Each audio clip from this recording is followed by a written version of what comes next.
This video explains how to operate the iD.RUN and iD.RUN HR.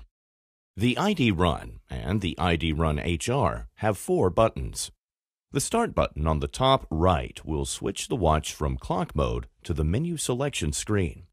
This button also allows you to navigate menu levels, start a training session, and record manual laps during the training.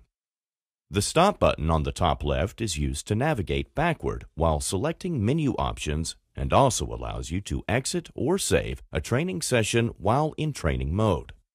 Use the 2 lower buttons, plus and minus, to move backward and forward through the menus, to switch between the training pages during training, and to increase or decrease values in the settings.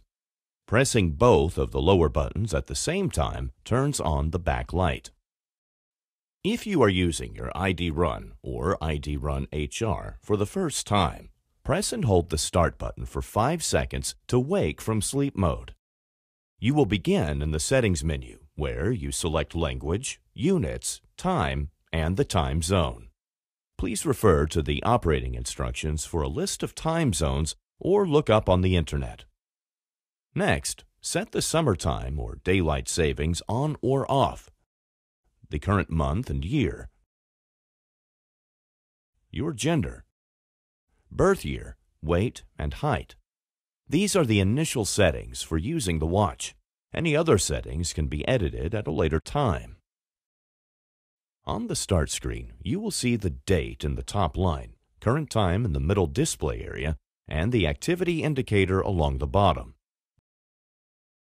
By pressing the plus and minus buttons, you can switch through the different daily values of activity tracking. To start a training session, press the Start button twice in the Start screen and select a sport profile. Various settings are linked to the sport profile. For example, whether GPS is used or in what unit the speed is displayed. You can also customize a sport profile to display the values you find most important. Once you have selected your sport profile, the watch will immediately start searching for a GPS signal. To get a signal as quickly as possible, stay outdoors, preferably with a clear view of the sky. To speed up the positioning, the data can be loaded on the watch via Sigma Link app or Sigma Data Center before the training session. If the watch has found a GPS signal, the training screen is automatically displayed. If the display background is black, this means that the training session is currently paused and no data is being recorded. This may be because the training has not yet been started or it was stopped. If you start moving, the watch will prompt you to press the Start button to start the training and begin recording training data. With the 2 lower buttons, you can switch between the different training views. If you stop briefly, the watch recognizes this and pauses the training session automatically. It will resume automatically once you start moving again. At the end of a training session, press the Stop button once to stop the recording. Pressing the Stop button twice will save the training session.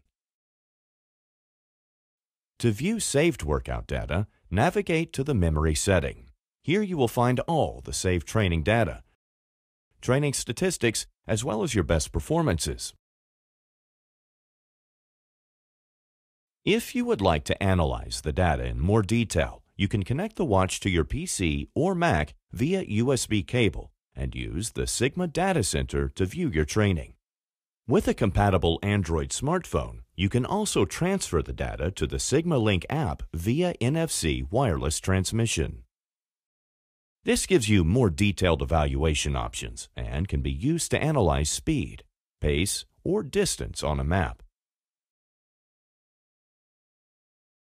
We hope you enjoy your new iD.RUN.